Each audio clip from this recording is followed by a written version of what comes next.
Here's the answer for day 4, problem 1. Sketch the graph of f of x equals sine x. Here we have our x and y axis. Notice though along the x-axis that the scale is using units of pi.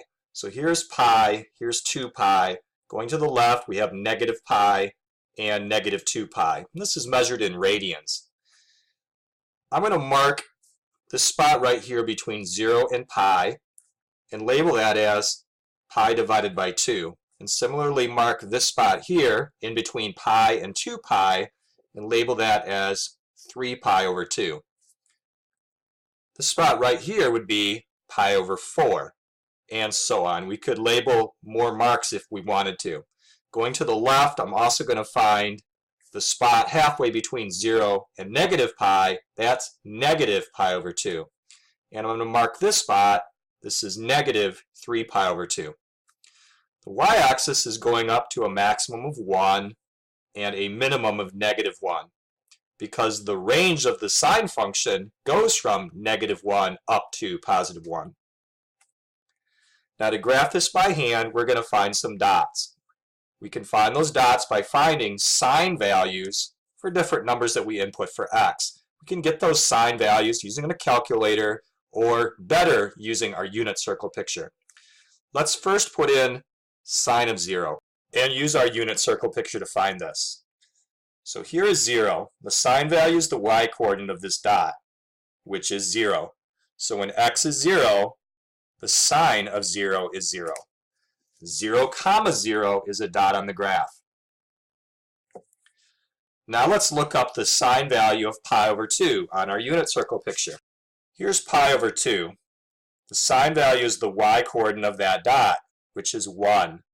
So when x is pi over 2, the function value turns out to be 1. That's up here.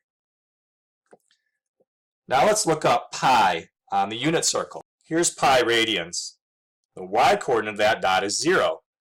So when x is pi, the function value turns out to be 0.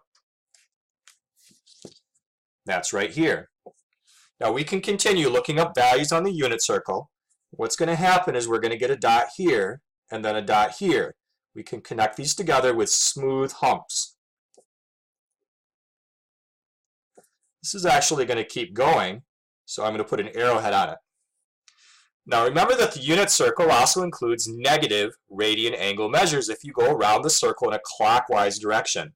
So we can look up values on the circle, but we were going to find out that there's a dot here, here, here, and then here, so that our pattern replicates.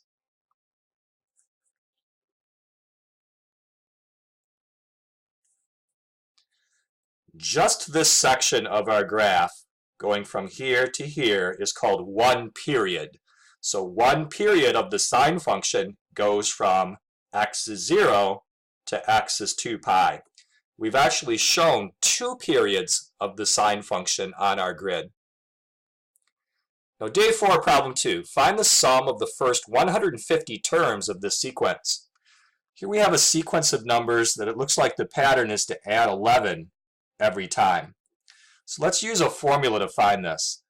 The sum is equal to 150 divided by 2 times the first term, which is 5, plus the 150th term. I don't know what the 150th term is, but we can figure it out.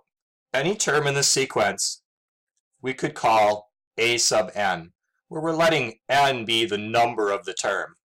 And we can find the terms by using our common difference of 11. Next, let's decide if we need to have an adjustment on here for this equation to produce these terms. So a sub 1 is actually 5. But with this formula, 11 times 1 is 11, which is 6 units too large. So we could subtract 6 from it to make it actually output the correct value of 5. Now a sub 2, it's actually 16. Let's see if our formula produces 16. 11 times 2 is 22, and 22 minus 6 is 16. So this equation outputs these terms. We want to find the 150th term. So let's put in 150 for n. This turns out to be 1,644. Now we know what number to put in this spot in our formula, 1644. Typing this in the calculator, we get the sum 123,675. 123,675.